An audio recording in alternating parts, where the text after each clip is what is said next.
Okay. Welcome to Thursday. Oh, God. Well, the Israelis, in all their infinite wisdom, has decided to work on some kind of deal where they're going to give them 4 hours of ceasefire, but 3 hours before that. So let's say that's noon to 4. That's a made-up number. So if they're going to have a ceasefire at noon until 4, they have to hear the announcement at 9 a.m. that they intend to cease fire at noon for 4 hours. So let's say that happens, tomorrow. That means, the bad guys are going to be, staging all their missiles, so they can suck them under the ground in that 4-hour period. And they'll let out a few hostages, so, to accommodate that. The bad guys are going to be doing things to be able to, it's a shame because Israel is going right in there doing exactly what they said they're going to do. And they've got Gaza City, the main city, surrounded with their guys, lots of their guys. And they're just blowing holes in these buildings every time one of these Hamas leaders pokes his head out. So they're running scared, so they acquiesce to this 4-hour, I don't know what. I don't know. I hope they don't do this more than a couple of times. The idea is to give the folks enough time to get the hell out of there and start marching south, to get out of Gaza. So that's what's going on. This war thing is really terrible. So I have a little pictorial. So Trump had his speech last night from like 8 until 9:30. So, and the guy is an incredible celebrity. These people stand online for hours to get to anywhere near him. And he says what he says, and they cheer, and they clap, and they... it's unbelievable. I've never seen anything like it, neither has anyone else. But, he had created quite a reputation with this TV show he had on NBC for 14 years, and they thought he walked on water. Now they're not quite so sure. He walks on eggshells now because you got all this litigation flying around. Amazing. So that's his story, and he's sticking to it. So this is 7:30 Eastern time. That's Mountain time. 7, 8, 9. So this is about the end of the speech. There he is. Look at that. I even did a little video. Whoop, that's a sync bar. Because it wasn't syncing at the exact frame rate. Sorry about that. Crooked Joe Biden and the radical left Democrats are turning the United States into communist Cuba, and because we have... I will turn it off. Anyway. So this eye-catching photograph of Hayek.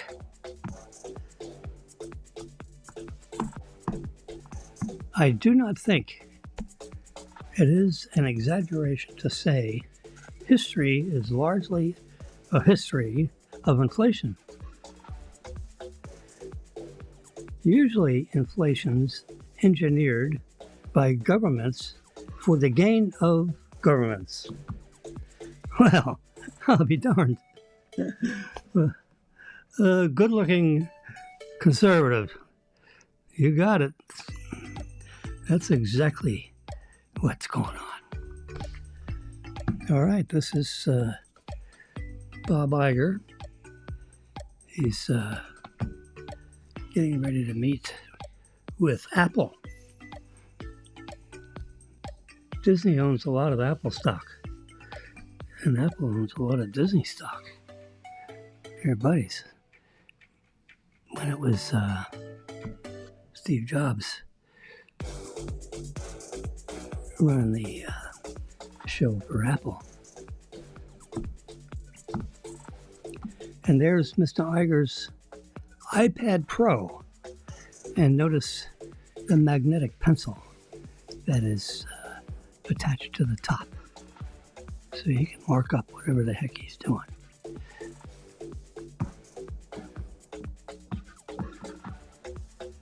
Yep, welcome to Florida. Disney's had a little problem with Governor DeSantis. But guess what? Disney wins. And there's the moon at some ungodly hour this morning. I'll tell you.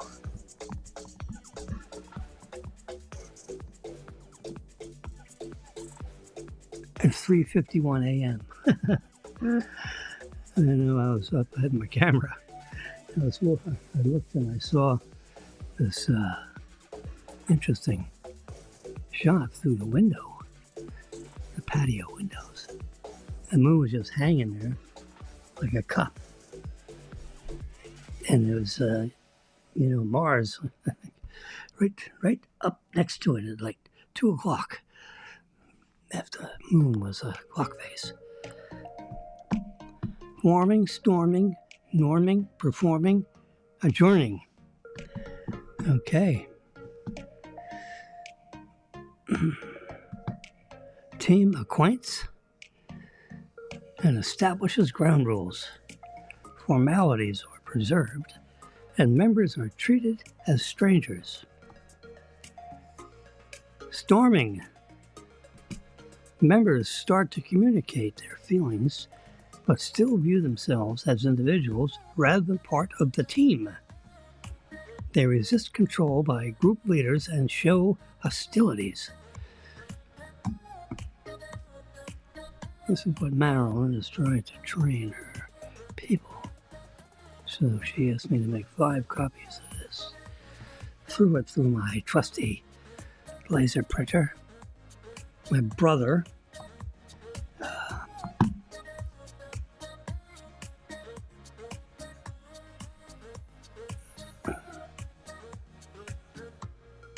I should tell you what brother it is. Print. And brother MFC 9340 CDW. So it's a printer, scanner,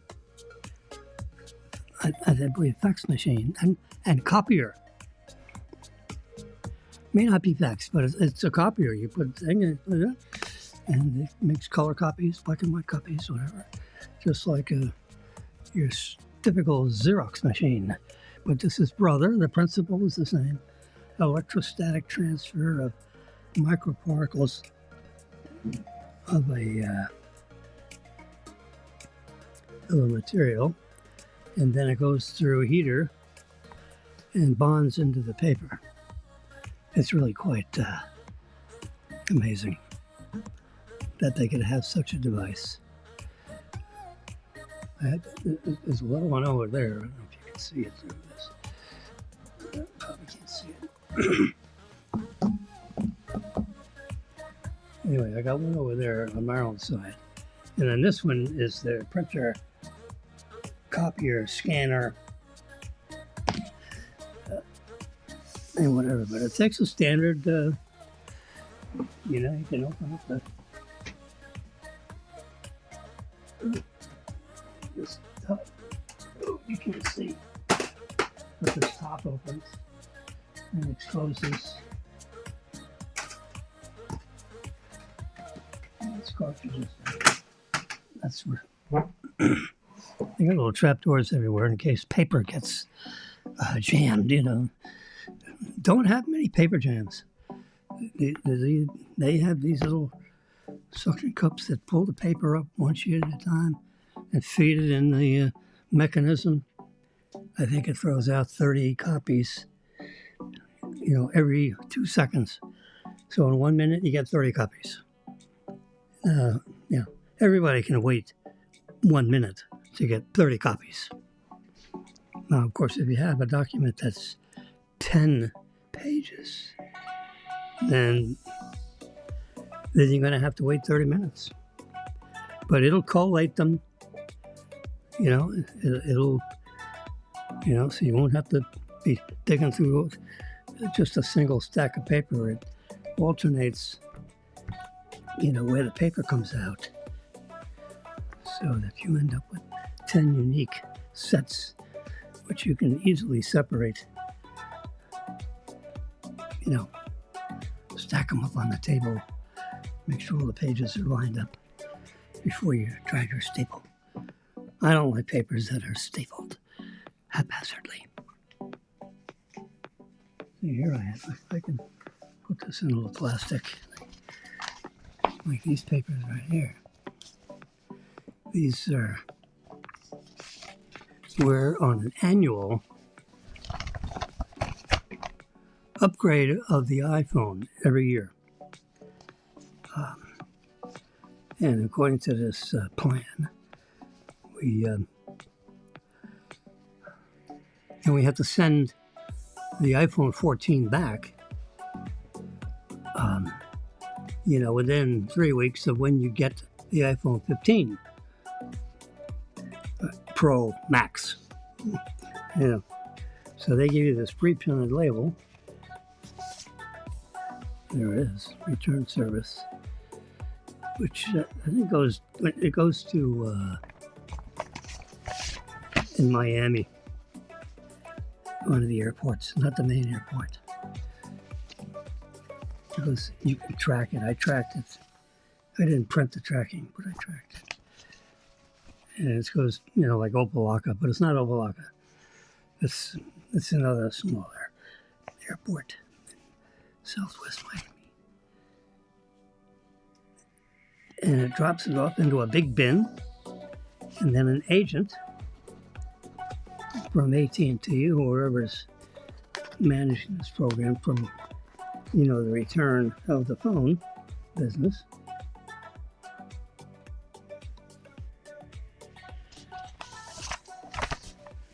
so I brought these out just so you can see. I had the papers all lined up just right, so you don't have any hanging outies. I got the receipts taped on here, so I get this message. Mr. Wilson, we haven't seen your iPhone 14 Pro Max 1 terabyte silver. If you don't send it back in 3 weeks, you will be charged $640. You know, like we were going to keep both phones. So I scanned this and texted it back to him. I said, gentlemen, we have returned our phones. There is the tracking number. We understand you received it in the airport. So here's one for Maryland's phone, 8708114. Here's one for my phone,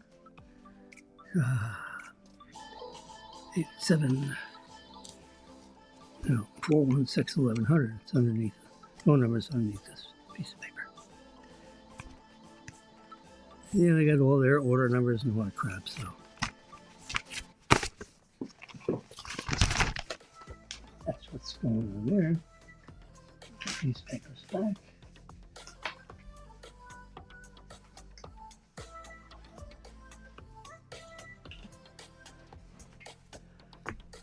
All right, so you can see these other things. I've had this up on the screen for long enough for anybody who's interested could read the rest of it.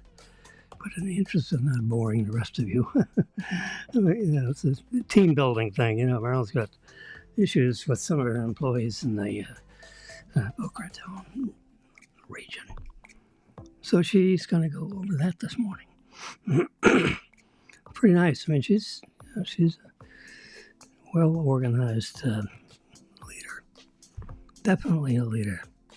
She should be the regional person for the whole shooting match. Because she'll come up with that stuff and send it to the managers, and then they have to school their employees with it. It's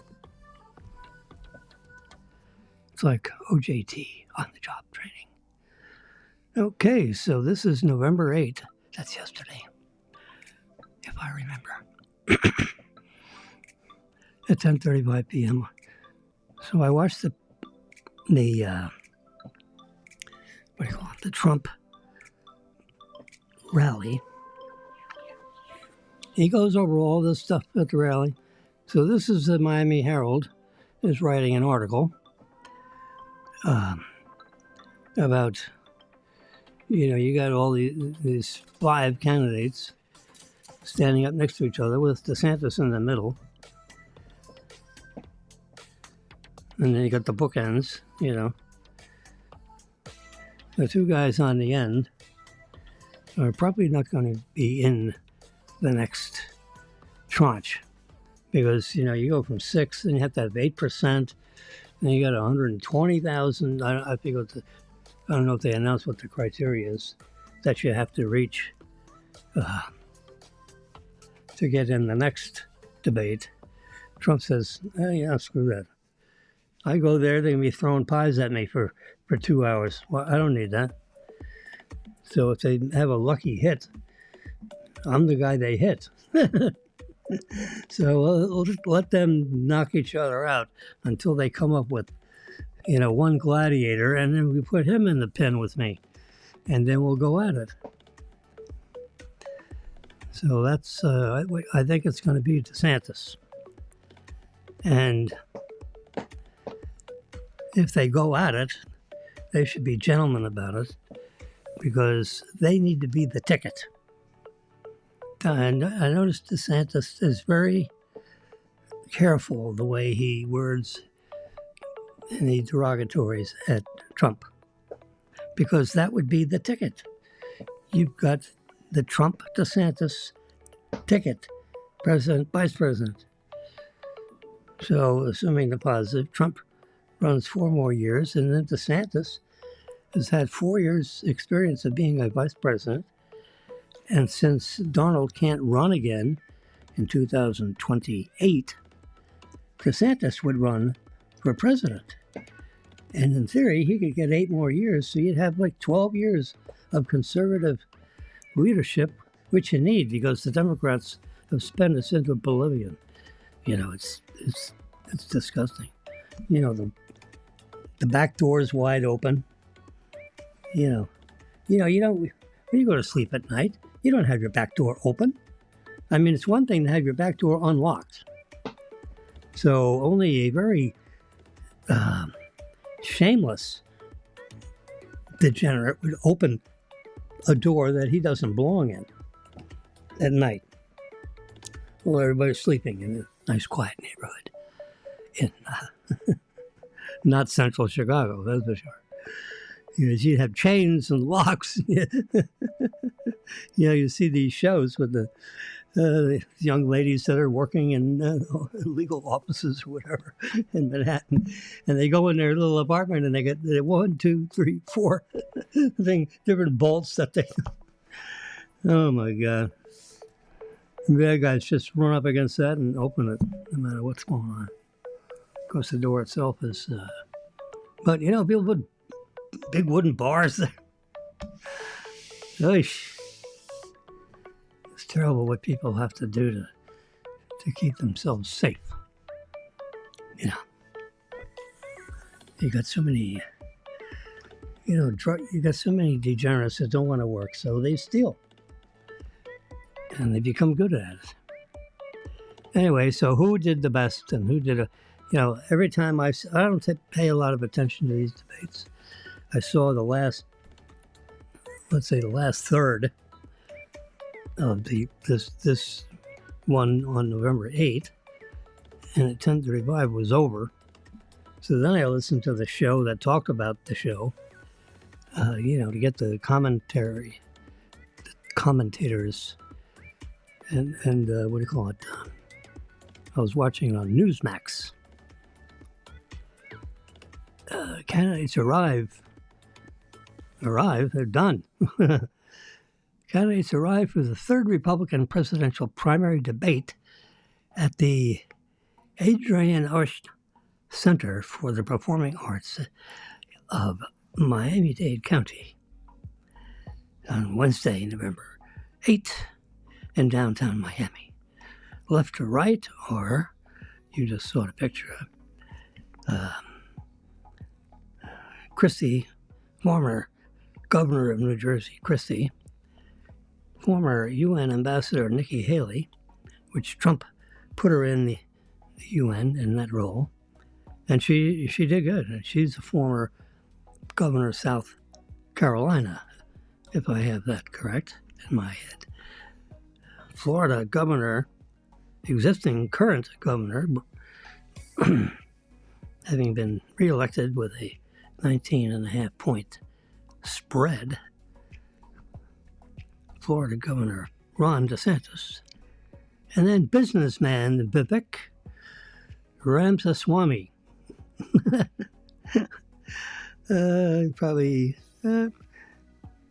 Ramaswamy, that's it. I mean, it's got all these W's and Y's and things. So, but, you're Ramadama Whamma, so Ramaswamy, that's how you say his last name. Just Ramadama, remember that. Okay, Ramadama-Swamy. And Senator Tim Scott. So, I think Senator Tim Scott and Chris Christie may not be elevated to the next level. Because, they're running and they're out there and they're hoping today, they did everything they could to show the American people that they're for real. Well, Christie is, he's constantly jabbing somebody. So he's the guy that's always criticizing someone else. So you never know what he would do because he's too busy criticizing everything else. Nikki Haley going, yeah. Can you imagine that in your living room every night, as I interview the presidents with the news media? She's too much of a whiner. She's good. I put her on the cabinet, I put her, who knows, make her Secretary of State. Ron DeSantis, definitely vice president under Trump. Unless Trump can't run, then DeSantis runs for president. And he'd have to find a vice president. Maybe he picks up Nikki Haley, and she'd be vice president for 4 years. And she'd get the beat on how to be a little more cognitive before you shoot your mouth off, in rapid succession, like some complaining housewife. She's a smart cookie, but she's going, here. I go, oh my God, please. And she's speaking fast in the shrill voice because she's trying to get as many words in 30 seconds as humanly possible. Crazy what we put ourselves through. All right. The New York Times says Bob Iger delivered a strong Disney earnings report Wednesday, telling shareholders, that the company added roughly 5 million subscribers into its streaming services in the last 3 months. That's pretty good. 5 million in 3 months? 5, 10, 15. That's 20 million a year. Add 20 million a year to your subscribing service, and they're paying $6 a month. So you multiply 20 million by 6. all of a sudden it turns out to be real money. If it was $1, it'd be $20 million. If it was $2, that's $40 million. So you can do the math.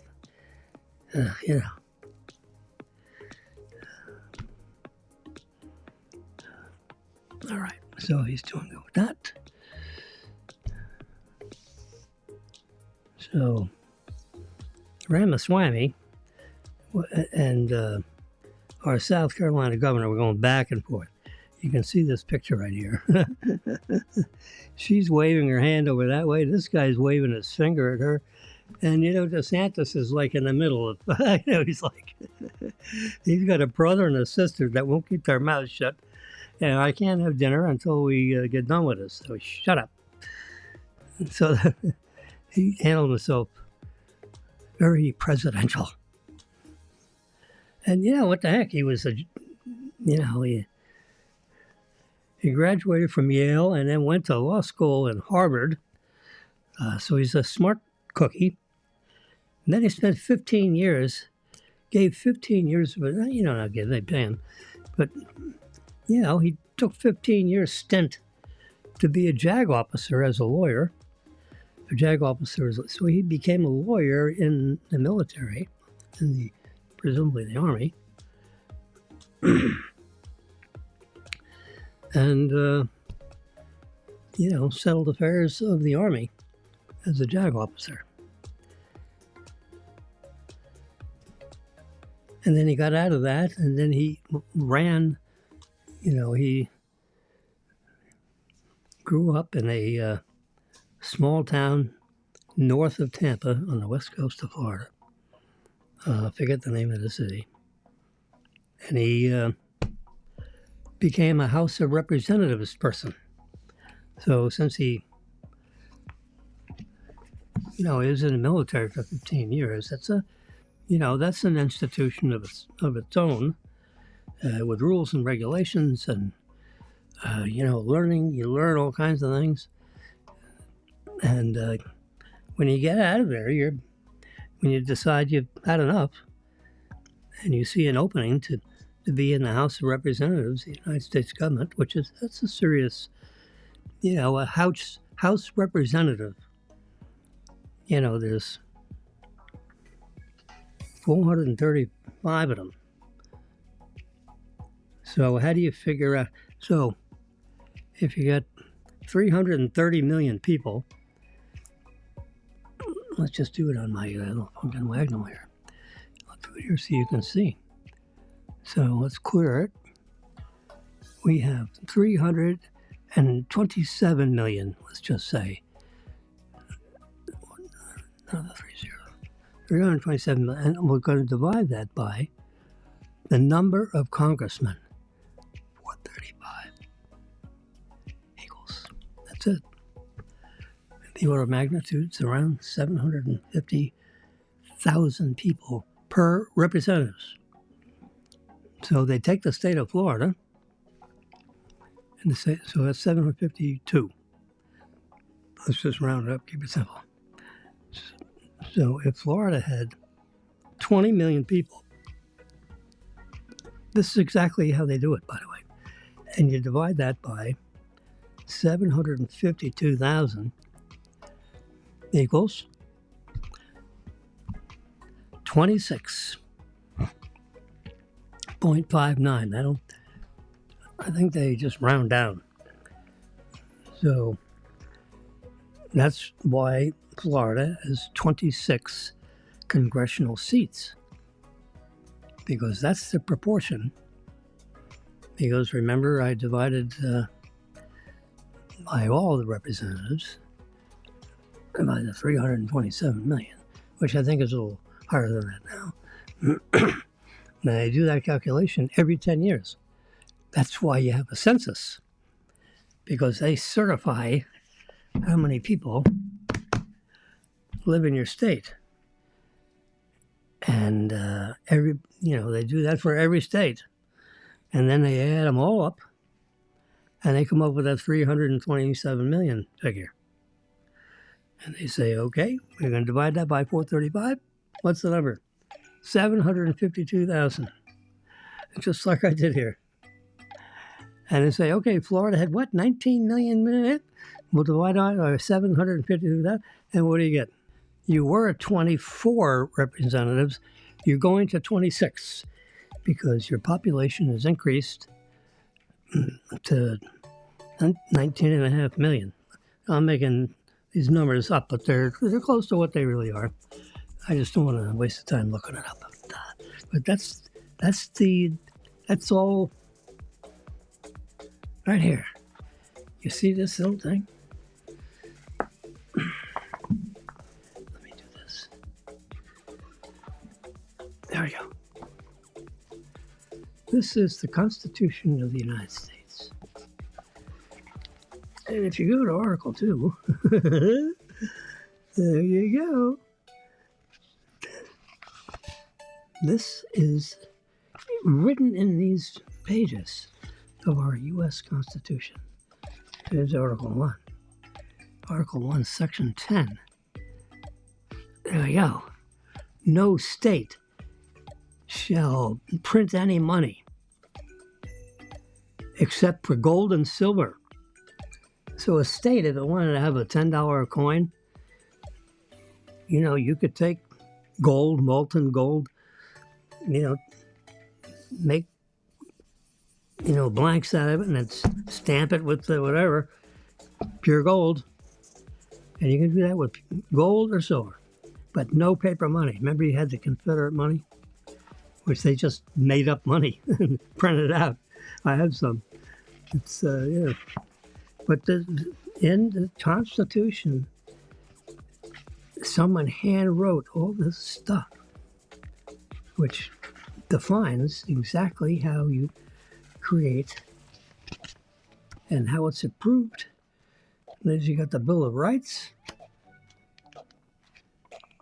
It says, in relatively fine print.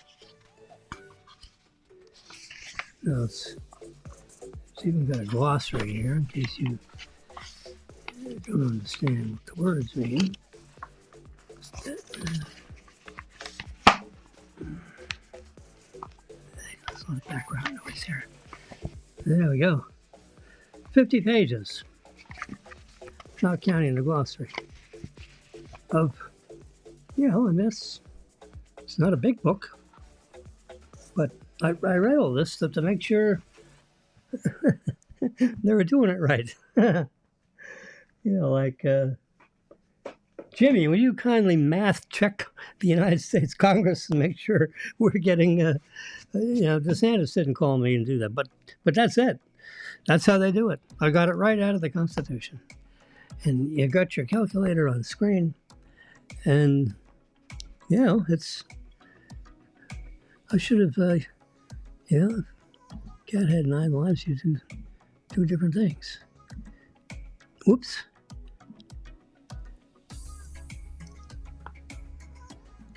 I lost my picture on this. There it is. Ooh, now the camera's focusing on me instead of everything else. This camera is very sensitive to autofocus. So I try to stay out of the picture because I just move around a little bit just so you know someone's breathing over here. But it's anyway. So that's how they do the Congress of the United States. There we go. Let's get rid of the calculator. We don't need that. And we take up the photos. What I do is I might as well tell you what I do.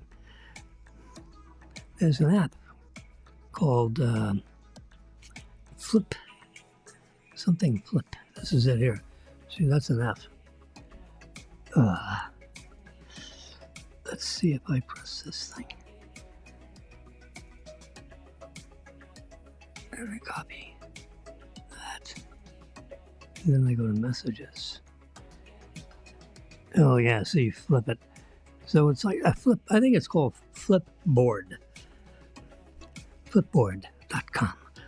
So you go to, if you want to get this, I'm just going to take you to it. So case you have interest. Darn it. Now we got to go back to this dual camera. So we got to add. I treat this iPad like it's a camera, but it's not a camera. I've interfaced it as a camera because it works with the programming of the author of Ecamm Live. So I figured, okay, let's just pretend our iPad is a camera. Plug it in and see what happens. It's not going to blow up. And it didn't blow up. There we go. So now I'm going to touch this right here. And there's a little one of those and a big one of me. So now I'm going to hit this little guy. You can't see this. And magic, I swapped. I'm in this place over here. Hello.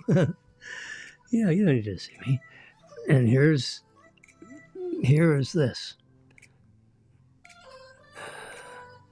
See, when I move that, it moves on your, what do you call it? Your display.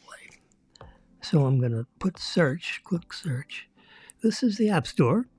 Everybody's familiar with it. It has an Apple, iPhone, iPad, Mac.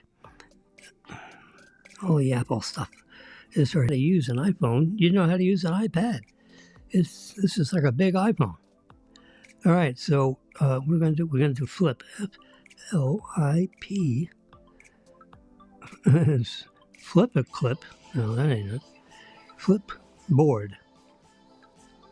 B-O. There it is. See top? Flipboard. So I'll click on that. And there it is. You see the big F? I went here and box number 2. Let's just go down a couple of boxes and make sure they're not tricking us. Looks pretty legitimate. All right, there's Flipboard. So I'm just going to click on the words instead of the open signal. So you can see,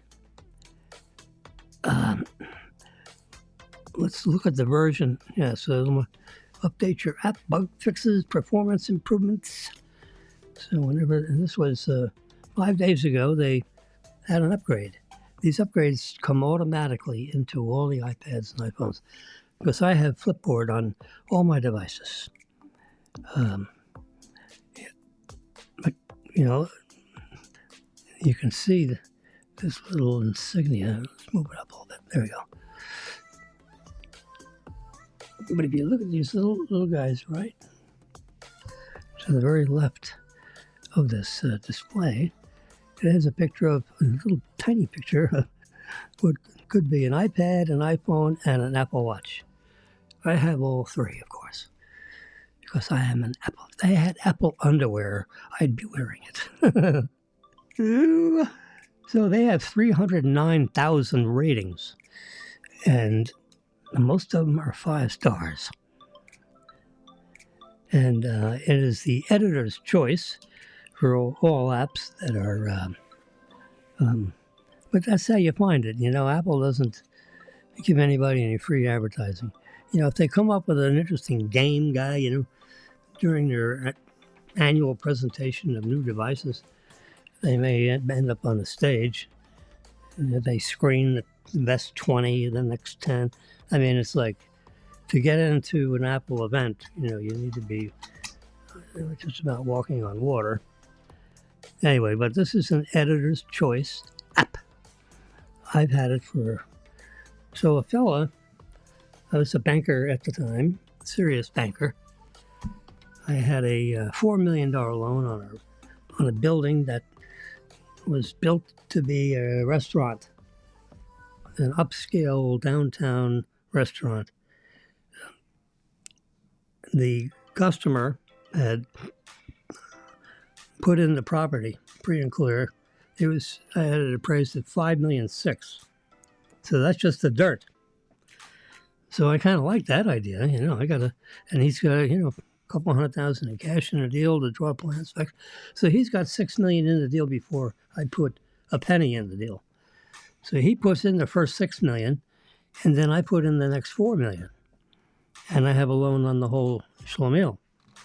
So I thought, you know, I don't have to be a genius to figure out that that's not a bad idea. if a cyclone blows it down, I still got $5 million worth of dirt, and the building disappeared. So,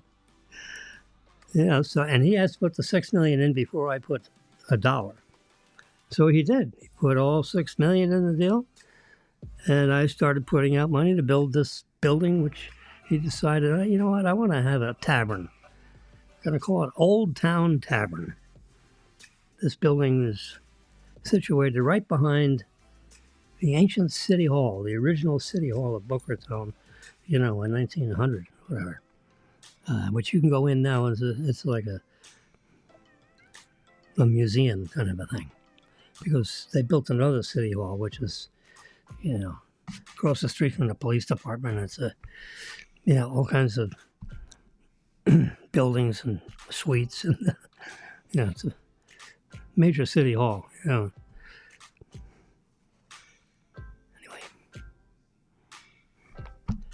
so I'm building this restaurant. This is a long way around to how I got to Flipboard. Anyway, so they're building this building, and then they complete the building, and then the owner of the building, my borrower, decides he's running a restaurant. He don't know jack, what, how to run a restaurant. He's a developer. What the hell's he? He's eating in restaurants, but eating in restaurants. So they say, I know how to cook steaks. We get guys to cook steaks. I sit here, they flop it back and forth. I said, there's a science to this. Peter, name was Peter. I'll leave his last name out of this. So he ran it for about 6 months, and he was bleeding about about 400,000 a month. No, 70,000 a month. He was going negative. That's a lot of money. You got staff, you got food spoilage. You got to keep the place clean. You got to do all the stuff. He was losing 50,000 a month. I said, 5 times 12 is 60. He said, what's that? I said, you're going to lose 600,000, at the rate of 50,000 a month.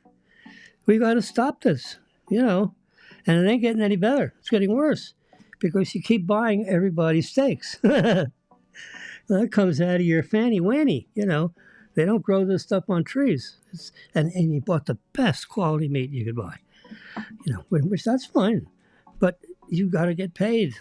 Customers got to pay for this. And the food cost on a steak like that should be 40% of the meal. So there's another little calculation for you. Get the calculator out. So if you have a steak, a really good 1-inch ribeye, that's going to cost you, let's just say $30. So if you have to pay $30, industry standards say that should be 42% of the total cost of that meal. So you divide that by 0.42. Whoops. Don't forget the divide. 0.42. That's got to be a $69.95 meal. So you can get your 30, so the store can get $30 reimbursement because it bought the steak to begin with. And then you got $41 for, the veggies and the potatoes and to pay the waiters and to pay the cooks and to pay the light bill and all. So you price out these meals. Now, because, people have been in the restaurant business since God made green apples, you can look at these reports. I happen to remember this stuff because I was very interested in it. And, I can look at a dish and I know what the food cost should be. And then you just divide it backwards and you see if they priced the dish out right. And, anyway, so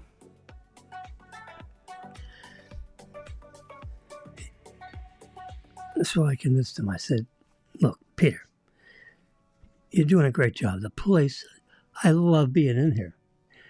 Marilyn and I come here all the time. 5:30, these 2 seats in the bar, we sit in these 2 seats. I asked the waitstaff to just hold these two, just put napkins upside down at these two places because we're going to be here every day. Just I like the place. I mean, if the food sucks, so I wouldn't eat. But I like the place. It's a nice way to spend a couple hours after a hard day at work, But you don't know how to run a restaurant. Let me make that a secret.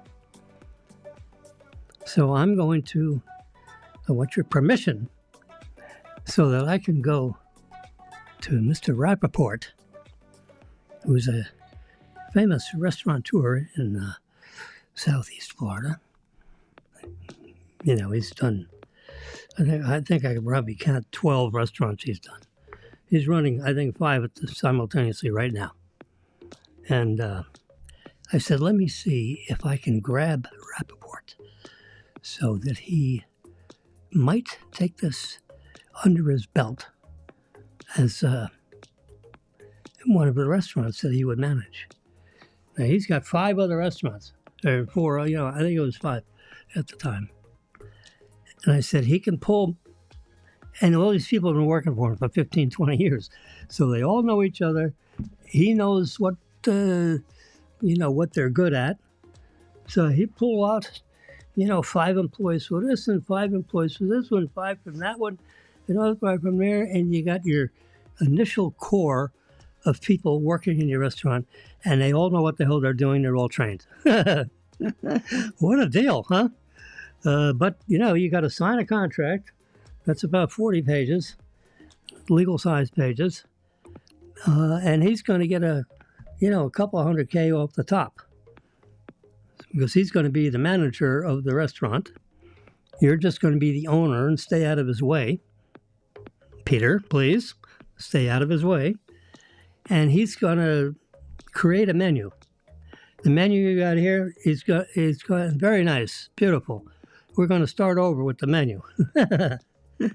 So, and Rappaport's been doing this his whole life.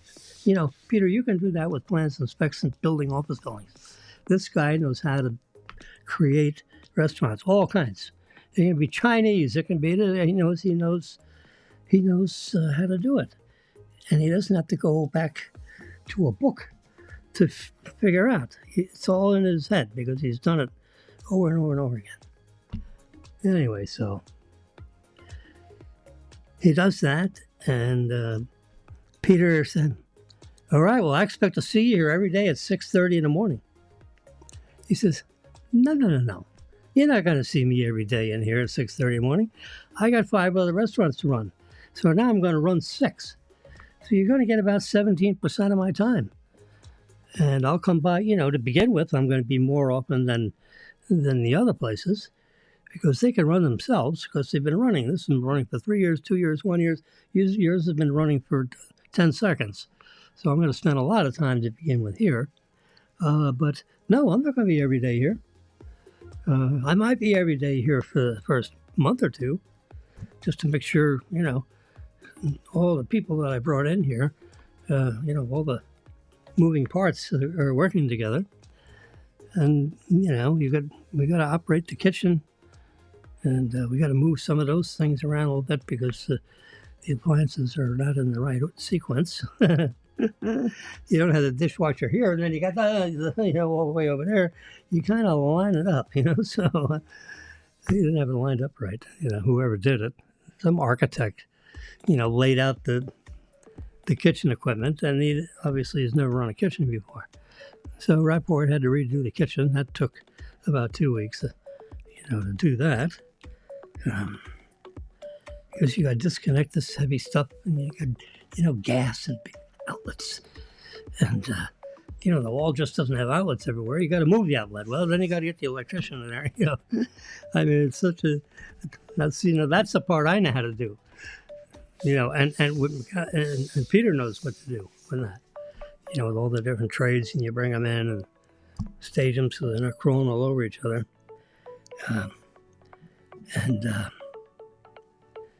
Rappaport knows how to put the restaurant together. Get the kitchen working right, because if you don't have the engine right, you can't serve the people. So the kitchen is number 1 priority. That's got to be set up just right. And then you have the menu that is that the kitchen uses as an absolute guide. We're going to have pictures of all the dishes all the way around the top, you know, glued on the walls and around the cabinetry. So they say, oh yeah, that, you know, that tuna thing, that plate needs to look like this. You have the meat here, you got this there, and you got that there. The plate has to be clean, you know. You have to do all this stuff. You know, you just sling it on there and you get oil and all that stuff running over the edges. You got to wipe off the plate. So you put it on the plate very gently. And you put the serving of the veggies over here, and you put the serving of the whatever else is over there. Yeah. But they price out the dishes. Every piece, every item that's on that plate gets costed out. And then you divide it up, say, okay, I need, this is this kind of dish. This is a 55% dish. So you divide it by 0.55, and then you see what the outcome is. So if you take, you know, the $26 for the salmon and the veggies. Whoops, too many zeros there, boy. There we go, and divide that by, let's say, 0.55, because that's a 55%. Now you got to get $47 for that dish. It's, yeah, simple math. So that if the cost is 0.55, then that means the house is going to get 0.45, because 0.55 and 0.45 is 1.0, meaning 100%. And that's how the master chefs in restaurants and restaurateurs, owners, and they go right through the menu. And a lot of these numbers, you know, they have in their head. Oh yeah, the potato adds, you know, like 0.18. The veggies add, you know, 0.25. You got the meat, that's 0.4. Add them all up, here's the dish. And you find out what the resultant price has to be on the menu. Tip not included. Anyway, so we went all through that. In the meantime, you know, because now they're drawing up plans and drawing up contracts. So, meantime, Peter's trying to run this restaurant, which is, you know, killing him.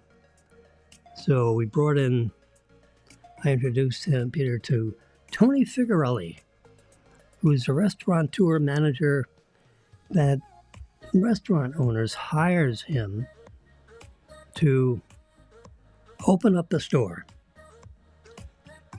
and do kind of like what Rappaport's doing for 5 restaurants, but he'll do it all for just yours. So you pay him, I don't remember what they paid him, what his requirements were. But when you just say $100,000 a year, so he's making $8,333 a month. Yeah, divide that by 4, you can, you know, whatever, per week. And he'll run that restaurant. He'll hire everybody. He'll train everybody, you know, one at a time. He knows people because he's bounced around. He's done like 8 or 10 restaurants in Boca Raton area, one at a time though.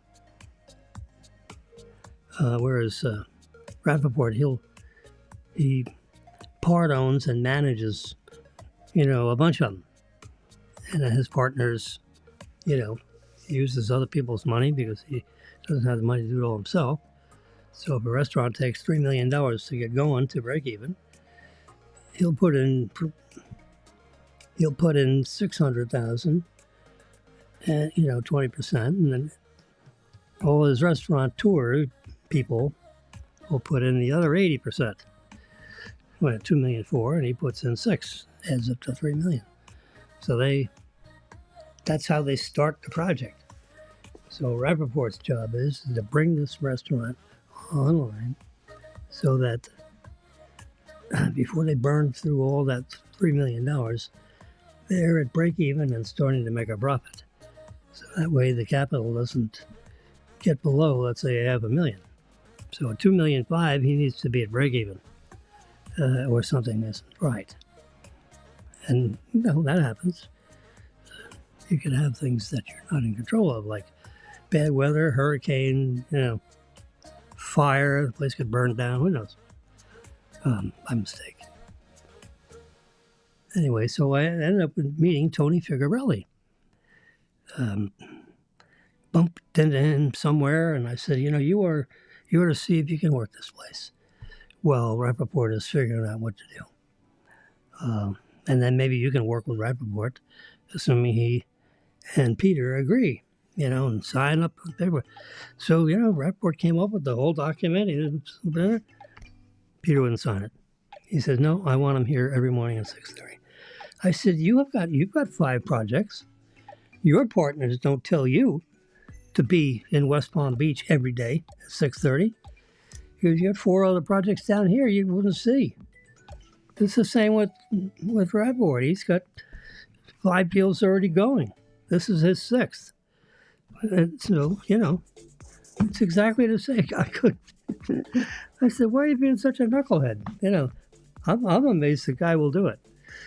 I said, you should be kissing the ground that he's willing to do it, because he's going to stop you from losing $600,000 a year. That's got to be worth something. And you don't have to sit here. He'll have a guy at the back door to let in the veggies. That's called a sous chef. He's got 4 of them that he can pick from that will be right in here, and he knows how to be a sous chef. He's already trained and ready to go. He's already passed the Rappaport training plan. And he'll have the chef, he'll have the sous chef. Everybody will be in there when they're needed. And, all of a sudden you got a restaurant with all experienced people. The people that are in the city know these people. Oh, yeah, you used to be over this, right? So, this town is, 500,000 people or something or other. So people that eat out, they kind of like know each other. They know the wait staff. And so the fact that, they're doing a sell job on Rappaport to get him to want to do this. It's a beautiful place. Peter, you gotta let him do it. He just couldn't get over the fact that he's got to pay this guy $200,000 a year, and he's not here every hour of the day.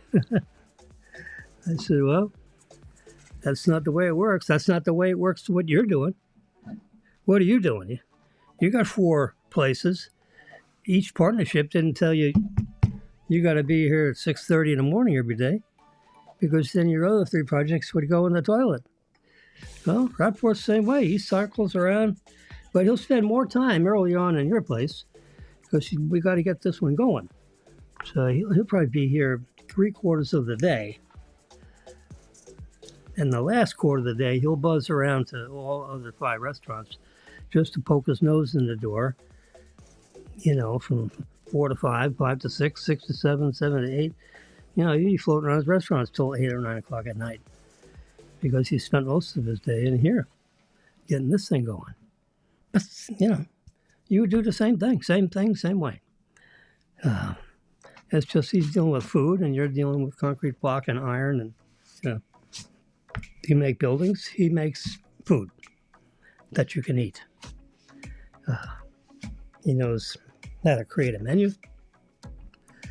And he knows how to produce a kitchen staff that knows how to cook it so that it comes out a delicious meal.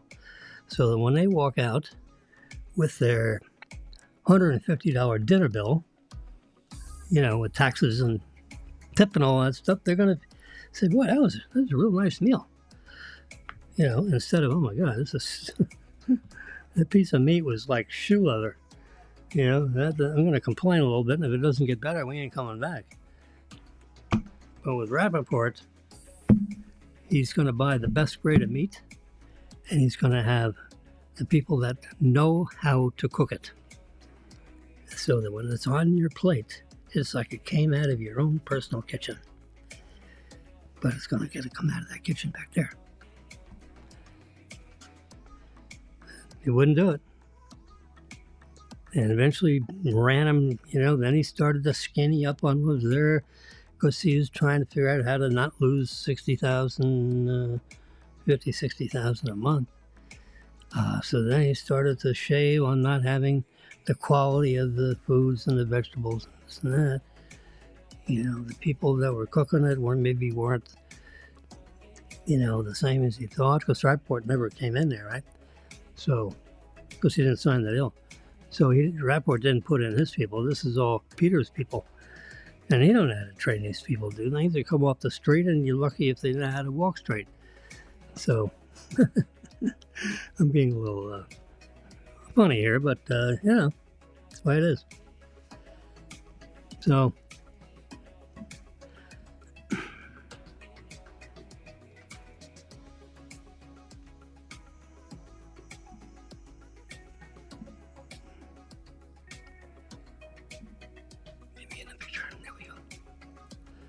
all right, that's my story. We're at 1 hour and 2 minutes. So I've kind of like overstayed my welcome with you here. So, whoops. Darn.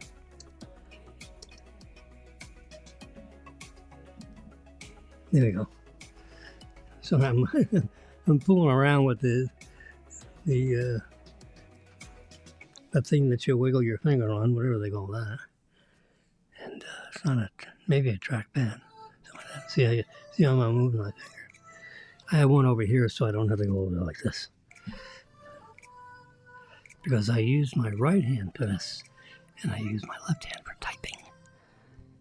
Or both hands for typing. But my left hand does keystroke stuff, and my right hand does the trackpad stuff.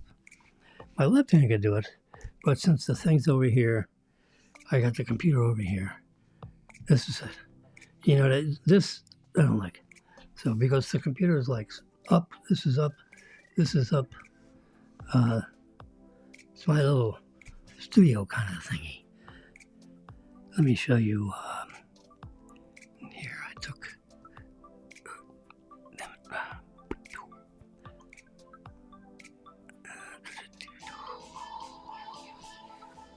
This is Epidemius. Royalty-free music. It's like you're at the dentist's office. Where's the picture of my stuff? It's so hard to sit.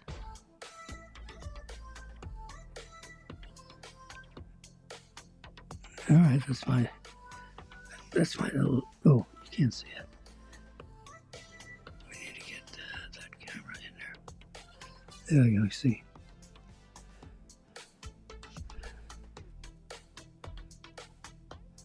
This is rolling out of the camera, and then I zoomed in a little bit, brought the edge up to the edge of my iPad. That's the microphone.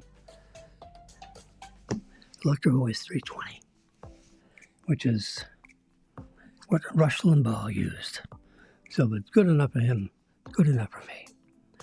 There's a wind thing, which I have. The black thing is right there.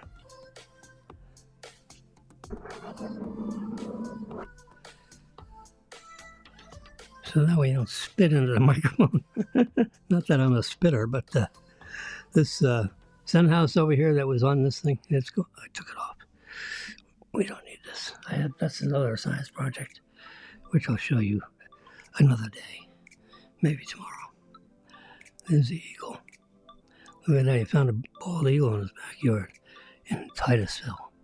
He built a beautiful house. Client, a friend of mine, lives in Fort Lauderdale. Anyway, so I took a more recent picture. Oh, there it is.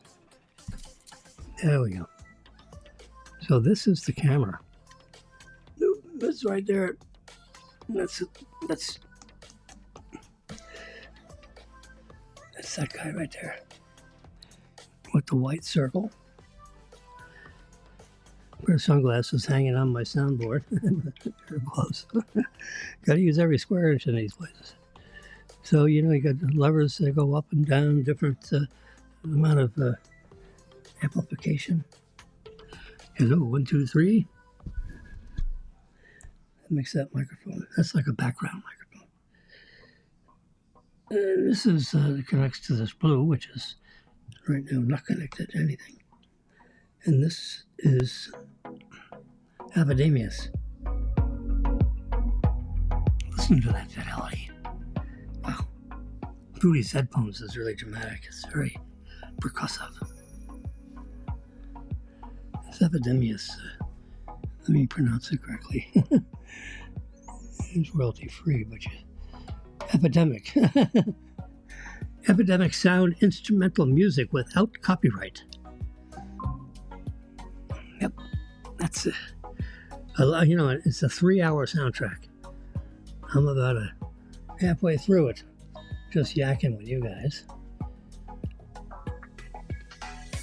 But you can hear all the different, yeah. There's probably one guy that does it, and he does one track, starts over, and then he does another instrument, plays it.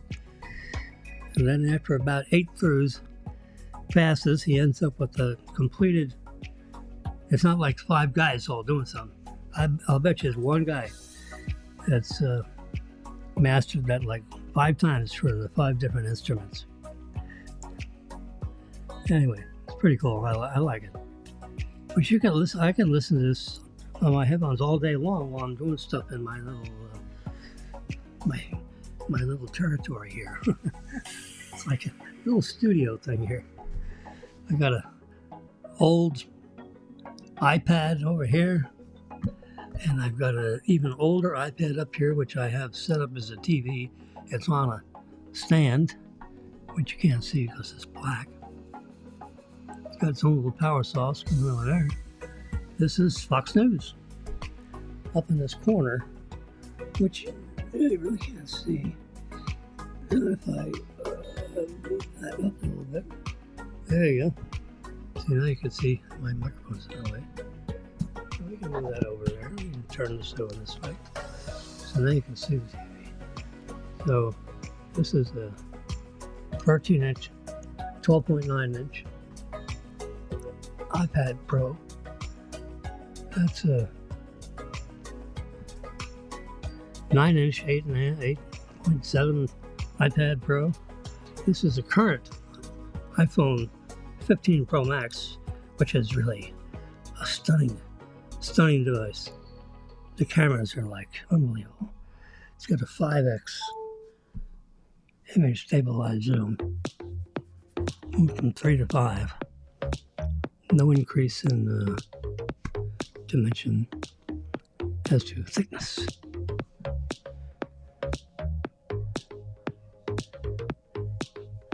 Next year it probably goes to 10x. All right, so there's one small iPad, 5th generation. This is the 5th generation iPad Pro. This is my current 5th generation iPad Pro, which has got this screen there. I have it in front of this keyboard because I really enjoy it. Once I got this thing set up and going, the CCAM line, then all these peripheral things do what need to be done.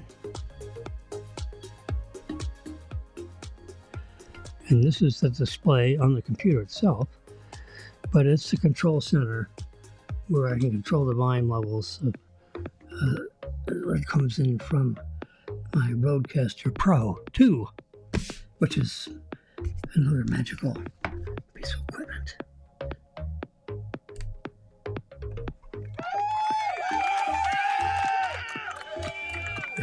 I got to, they're giving me a little applause. Yeah.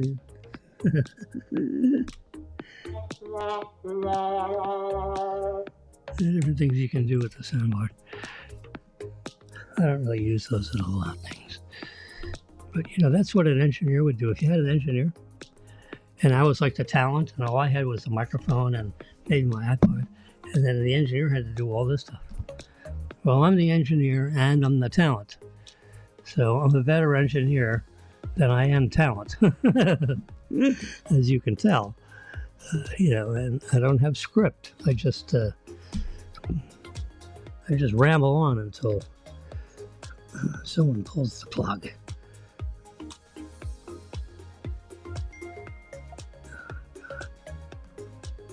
There we go.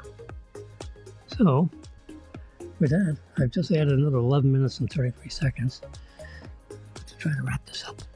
So I'm gonna, what time is it? It's 4:40. Yep, I'm done. So with that, I wish you a good night, and I'll stop talking and see you tomorrow. Maybe a little after lunchtime, or maybe 10 a.m. I don't really have an exact time. That's another problem. It's hard for you guys to follow me because you never know when I'm going to show up. Just Jimmy, live broadcast.